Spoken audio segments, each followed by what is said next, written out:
Quelques mots sur la présence de Mars dans le Gémeaux, en opposition à Jupiter et au double carré de Neptune.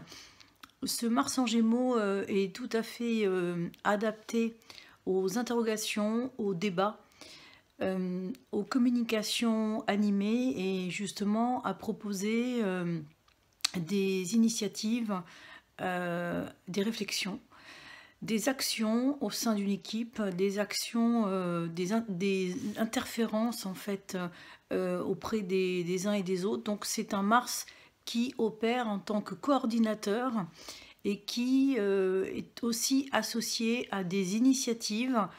Cependant, évidemment, le fait qu'il y ait un carré, en fait, même qu'il soit un carré désapplicant, hein, puisque Mars quitte la dissonance de Neptune, malgré tout, on reste sur une dissonance Mars-Neptune qui opère dans le sens d'une dissolution ou d'une action neutralisée ou d'une action qui ne porte pas ses fruits, mais on reste dans quelque chose qui n'aboutit pas ou alors qui se compliquent. On reste dans des situations qui prennent pour étape en fait souvent d'autres opinions ou des complexités en fait qui densifient une situation, de sorte que souvent cette configuration aboutit vers des projets qui, in fine, n'ont pas du tout la forme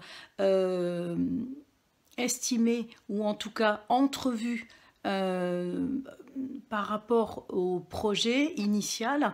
On est dans des déformations, on est dans des...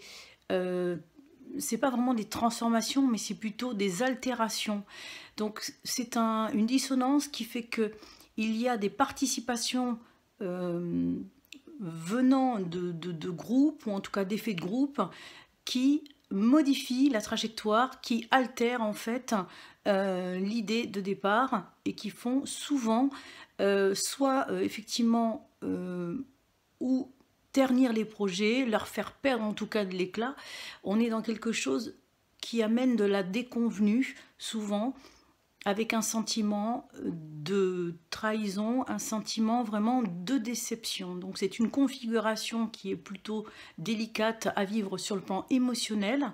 Néanmoins, effectivement, comme là sur le plan mondial, elle est vraiment un aspect séparant. Donc Mars part un peu plus loin de la position de Neptune mondiale, ce qui fait qu'en fait ça diminue la toxicité de cet aspect.